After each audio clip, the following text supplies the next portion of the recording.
নমস্কার বন্ধুরা। আপনি যদি ফেসবুকে প্রফেশনালি ভাবে কাজ করতে এসেছেন তাহলে আপনার কাছে একটি সমস্যা আসতেই চলেছে সামনে, সেটা হচ্ছে আনঅরিজিনাল কন্টেন্ট ভায়োলেশন। এই আনঅরিজিনাল কন্টেন্ট ভায়োলেশন যদি আপনার পেজে বা প্রোফাইলে এসছে তাহলে কিন্তু আপনি আপনার পেজে বা প্রোফাইলে কখনোই অ্যাডস অন রিল মনিটাইজেশনটি কিন্তু পাবেন না। আর এই আনঅরিজিনাল কন্টেন্টটি কিন্তু সবথেকে বড় প্রবলেম হচ্ছে নতুন ক্রিয়েটরদের কাছে। যখন আপনি নিজে একটি ভিডিও শুট করেছেন এবং সেই ভিডিওটাকে আপনি নিজে এডিট করেছেন, সেই ভিডিওটা যখন আপলোড করছেন তা সত্ত্বেও কিন্তু আপনার ভিডিওতে আনঅরিজিনাল কন্টেন্ট চলে আসছে। আর বন্ধু, যখন আনঅরিজিনাল কন্টেন্ট আপনার প্রোফাইল বা পেজে চলে আসছে তখন কিন্তু আপনি অনেক টেক ভিডিও দেখেছেন ফেসবুক টিপসের, এবং সেই ভিডিওগুলো দেখার পরেও কিন্তু আপনি আপনার পেজ বা প্রোফাইল থেকে আনঅরিজিনাল কন্টেন্টটা রিমুভ করতে পারেনি। বন্ধু, আপনি সেই রকম ভিডিওই দেখছেন যে ভিডিওগুলো স্ক্রিপ্টেড এবং সেখানে মিথ্যেগুলো বলেছে এমন ভাবে আপনাকে আকর্ষিত করার জন্য আপনি সেটাই বিশ্বাস করেছেন। আমার মতো ক্রিয়েটারদের ভিডিও কিন্তু আপনারা পুরোটা দেখছেন না। আমার চ্যানেলে যে ফেসবুকের ভিডিওগুলো রয়েছে বন্ধু, সেই ভিডিওগুলো যদি আপনি দেখতেন আর সেই ভিডিওগুলো অনুযায়ী যদি আপনি কাজ করবেন তাহলে কিন্তু এই আনঅরিজিনাল কন্টেন্টটা আপনার পেজে বা প্রোফাইলে কখনোই আসতো না।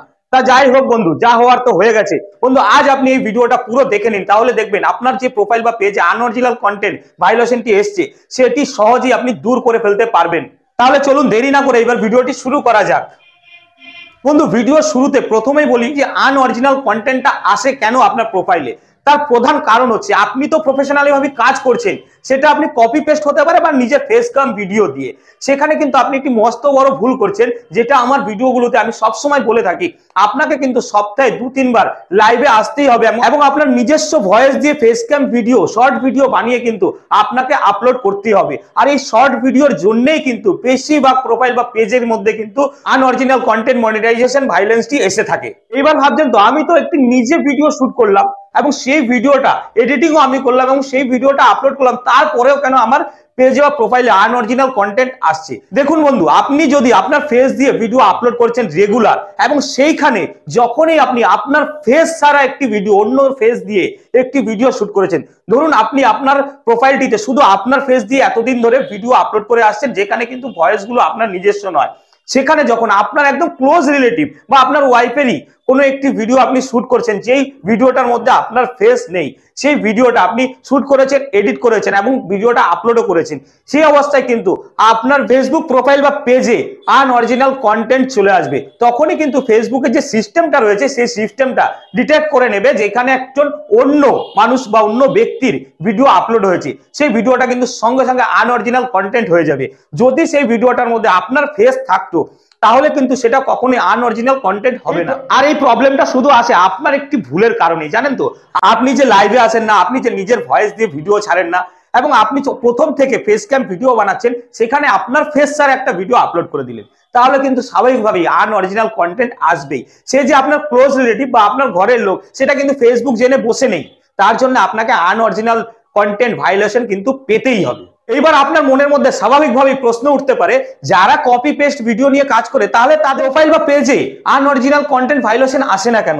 দেখুন, যারা কপি পেস্ট ভিডিও নিয়ে কাজ করছে তারা কিন্তু একটা জিনিস মনে রাখে, আমি কিন্তু আমার পুরোনো ভিডিওগুলোতে বারবার বলেছি, কপি পেস্ট ভিডিও যখন নিয়ে আপনি কাজ করবেন, ধরুন আপনি একটা এমন প্ল্যাটফর্ম থেকে কপি পোস্ট করছেন, এই প্ল্যাটফর্মের সবগুলো চ্যানেল থেকে, যেরকম আমরা ফেসবুকে কাজ করি, তো ফেসবুকে তো অনেক প্রোফাইল আছে, আমি যদি সবগুলো প্রোফাইল থেকে একটা একটা ভিডিও নিয়ে কপি পেস্ট করতে থাকি তাহলে কিন্তু আমার ভিডিওতেও আনঅরিজিনাল কন্টেন্ট চলে আসবে। এবং যারা কপি পেস্ট ভিডিও নিয়ে কাজ করে তারা কিন্তু এই কথাটা মনে রাখে, কপি যখন শুরু করে না তখন একই ক্যাটাগরির ভিডিও কিন্তু কপি করতে থাকে, সেক্ষেত্রে কিন্তু তাদের ভিডিওতে আনঅরিজিনাল কন্টেন্ট আসে না। এবং তারাও দেখবেন নিয়মিত ফেসবুকে লাইভে আসে এবং ফেসবুকে নিজের ভয়েস দিয়েও কিন্তু শর্ট ভিডিও আপলোড করতে থাকে।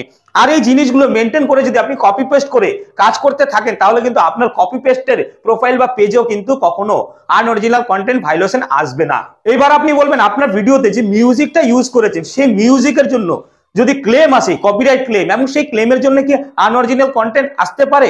হ্যাঁ, নিশ্চয়ই আসতে পারে। দেখবেন আপনি যখন অন্য কারোর মিউজিক ইউজ করছেন, সেই মিউজিকটাতে কপিরাইট আসলে আপনি যখন সাপোর্ট ইনবক্সে চেক করে ইউআরএলটা দেখছেন যে আপনার ভিডিওতে কপিরাইট ক্লেম এসছে এবং সেই কপিরাইট ক্লেমগুলো যদি আপনি 15 দিন 20 দিন ফেলে রেখেছেন তাহলে কিন্তু অবশ্যই আপনার ভিডিওতে আনঅরিজিনাল কন্টেন্ট চলে আসবে। তাই আপনাকে কিন্তু নিয়মিত ইনবক্সে গিয়ে ইউআরএলটা চেক করতে হবে। যখনই কপিরাইট ক্লেম চলে আসবে, আপনার নিজস্ব ভিডিও, ফেস ক্যাম ভিডিও কিন্তু মিউজিকটা অন্যের, সেই ভিডিওটাতে কিন্তু আপনার রেভিনিউ শেয়ারিং সঙ্গে সঙ্গে করে নিতে হবে। তাই ডেইলি কিন্তু আপনাকে সাপোর্ট ইনবক্সটি চেক করতে হবে এবং চেক করে সেইখান থেকে কিন্তু কপিরাইট ক্লেমটা সরিয়ে ফেলতে হবে। এইরকমটা করলে দেখবেন আপনার প্রোফাইল বা page unoriginal content monetization policy ইস্যুটি আর আসবে না। তা বন্ধু, যাদের প্রোফাইলে বা পেজে আনঅরিজিনাল কন্টেন্ট মনিটাইজেশন পলিসি ইস্যুটি এসছে, সেটা আপনারা কিভাবে দূর করবেন? দেখুন, সেটা কিন্তু আপনি দূর করতে পারবেন একটি চুটকিতেই। আমি যে টিপস গুলো বলবো সেই টিপস গুলো বন্ধু মনোযোগ দিয়ে শুনবেন। আজকে ভিডিওটা ছেড়ে একদমই যাবেন না। যদি মনোযোগ দিয়ে শুনে আপনি আপনার প্রোফাইল বা পেজটিতে অ্যাপ্লাই করেন, তাহলে দেখবেন কখনোই আনঅরিজিনাল কন্টেন্টটা আসবেই না, আর যেটা এসছে সেটাও দূর হয়ে যাবে। আনঅরিজিনাল কন্টেন্ট কিভাবে দূর করবেন সেটি দেখানোর জন্য আমি আমার মোবাইল স্ক্রিনটি আপনাদের সঙ্গে শেয়ার করে নিলাম। আমি আমার ফেসবুক অ্যাপ্লিকেশনটি ওপেন করছি। ওপেন করার পর আমার প্রোফাইলটিকে আমি ওপেন করে নিলাম। তারপরে আপনি এখানে দেখতে পারবেন চারটে অপশন। প্রথম হচ্ছে পোস্ট, তারপরে অ্যাবাউট, তারপরে ভিডিও, তারপরে মোর। আপনি আপনার এই ভিডিও সেকশনে আপনি ক্লিক করবেন। ক্লিক করার পর আপনি দেখবেন আপনি যে লং ভিডিওগুলো আপলোড করেছেন সেই ভিডিওগুলোর মধ্যে কি অন্য ফেস, যেই ভিডিওগুলোর মধ্যে আপনার ফেস নেই সেই রকম ভিডিও কি আপনি আপলোড করেছেন? যদি আপলোড করে থাকেন সেই ভিডিওটা এখান থেকে ডিলিট করবেন। এবং ডিলিট কিভাবে করবেন সেই প্রসেসটা আমি আপনাকে একটু পরে বলছি। তারপরে কি করবেন, আপনি এই মোর অপশনে ক্লিক করবেন। ব্যাকে গিয়ে মোর অপশনে ক্লিক করবেন। মোর অপশনে ক্লিক করার পরে আপনার যে রিল সেকশনটি এসছে সেই রিল সেকশনে আপনি ক্লিক করবেন। ক্লিক করার পরে এই রিলস ভিডিওর মধ্যেও কিন্তু আপনাকে দেখতে হবে যে আপনার ফেস ছাড়া অন্য একদম সম্পূর্ণ অন্যদের ফেস আছে এমন কোন ভিডিও কি আপনি আপলোড করেছেন, বা অন্য কোথাও থেকে কপি করে কি ভিডিও আপলোড করেছেন? তাহলে সেই ভিডিওগুলোকে প্রথমে আপনাকে ডিলিট করতে হবে। এবং ডিলিট করবেন কি করে? ডিলিট করার একটা নিয়ম রয়েছে। দেখুন, একবারে যদি আপনার প্রোফাইল বা পেজ থেকে আপনি সবগুলো ভিডিও ডিলিট করে দেবেন, তাহলে কিন্তু আপনার প্রোফাইল বা পেজের রিচটি কিন্তু কম হয়ে যাবে। তার জন্য আপনাকে প্রতিদিন আপনি যদি রিলস ভিডিও ডিলিট করবেন, তাহলে আপনার নিজের ভয়েস দিয়ে প্রতিদিন অন্তত 2টো ভিডিও আপলোড করবেন। এবং তা আপলোড করার পরে আপনি ওইখান থেকে 2টো ভিডিও ডিলিট করবেন। এইরকম ভাবেই ডিলিট করবেন। আপনার পেজ বা প্রোফাইলে যদি এইরকম 10টা ভিডিও থাকে, আপনি কিন্তু 10টা ভিডিও একসাথে কখনোই ডিলিট করবেন না। ডেলি 2টো ভিডিও আপলোড করবেন আর 2টো ভিডিও করে ডিলিট করবেন। তাহলে 5 দিনে আপনার এরকম ভাবে ভিডিও ডিলিট করতে হবে। এবং সেই লং ভিডিওর ক্ষেত্রে কিন্তু সেটাই। আর যেই সমস্ত ফটোগুলো আপনি আপলোড করেছেন এবং যেগুলোর মধ্যে কপিরাইট ক্লেম ছিল, যে কোনো মার্ক, ওয়াটারমার্ক, লোগো ছিল, সেই ফটোগুলো কিন্তু আপনাকে ডিলিট করে দিতে হবে। এবং ডিলিট করে দেওয়ার পরে আপনার প্রোফাইলটা সম্পূর্ণ ফ্রেশ করে ফেলতে হবে, যেখানে শুধুমাত্র আপনার ভিডিওই আছে। এবং আপনি আরেকবার দেখে নেবেন আপনার যে কপিরাইট ক্লেমগুলো এসছে মিউজিকের জন্য, সেই ভিডিওগুলোকে আপনি কিন্তু সেখান থেকে গিয়ে ক্লোজ করে দেবেন। এবং কপিরাইট ক্লেমটা কিভাবে সরাবেন যদি জানা না থাকে, তাহলে আই বাটনে একটা ভিডিও থাকবে, সেই ভিডিওটা গিয়ে আপনি দেখে নিতে পারেন। এই সমস্ত কিছু করে ফেলার পরে আপনার ফেসবুক প্রোফাইল বা পেজটি যখন ফ্রেশ হয়ে যাবে, তখন কিন্তু আপনাকে আপনার ফেসবুক টিমের কাছে একটা অ্যাপ্লিকেশন করতে হবে, মানে একটা রিপোর্ট করতে হবে। এবং সেই রিপোর্টটা আপনি কিন্তু দিনে 2বার করে করবেন। যদি এরকম ভাবে দিনে 2বার করে কন্টিনিউ 10 থেকে 15 দিন করবেন, তাহলে কিন্তু আপনার আনঅরিজিনাল কন্টেন্ট যে ভায়োলেশনটা এসছে সেই ভায়োলেশনটা কিন্তু চলে যাবে। কিন্তু এই রিপোর্টটি করার জন্য আপনার কিন্তু প্রথমে একটি স্ক্রিনশট নিতে হবে। আমি সম্পূর্ণ প্রক্রিয়াটা আপনাদেরকে দেখাচ্ছি। দেখুন, আমি আমার ফেসবুক প্রোফাইলটিকে ওপেন করলাম। ওপেন করার পর এই সি ড্যাশবোর্ডে আমি ক্লিক করলাম। ক্লিক করার পরে আপনি উপরে যাবেন, গিয়ে দেখতে পারবেন প্রোফাইল রেকমেন্ডেশন বলে যে অপশনটি রয়েছে, সেই অপশনটিতে আপনি ক্লিক করবেন। ক্লিক করার পরে আপনার কাছে যে ইন্টারফেসটা এসছে, সেখানে দেখতে পারবেন এই মনিটাইজেশন বলে অপশনটি নিচে, মনিটাইজেশনে আপনি ক্লিক করবেন। ক্লিক করার পরে আপনার কাছে ইন্টারফেসটা আসবে। সেই ইন্টারফেসটাতে আপনি লেখা থাকবে আনঅরিজিনাল কন্টেন্ট। ঠিক এইটার একটা স্ক্রিনশট নিয়ে নেবেন। দেখুন, আমি একটা স্ক্রিনশট নিয়ে নিলাম। ঠিক এরকম ভাবে একটা স্ক্রিনশট নিয়ে নেবেন। স্ক্রিনশট নেওয়ার পরে আপনি আবার ব্যাকে চলে যাবেন। ব্যাকে গিয়ে দেখতে পারবেন ওপরে যে 3 লাইন আইকনটি রয়েছে, সেই আইকনটিতে আপনি ক্লিক করবেন।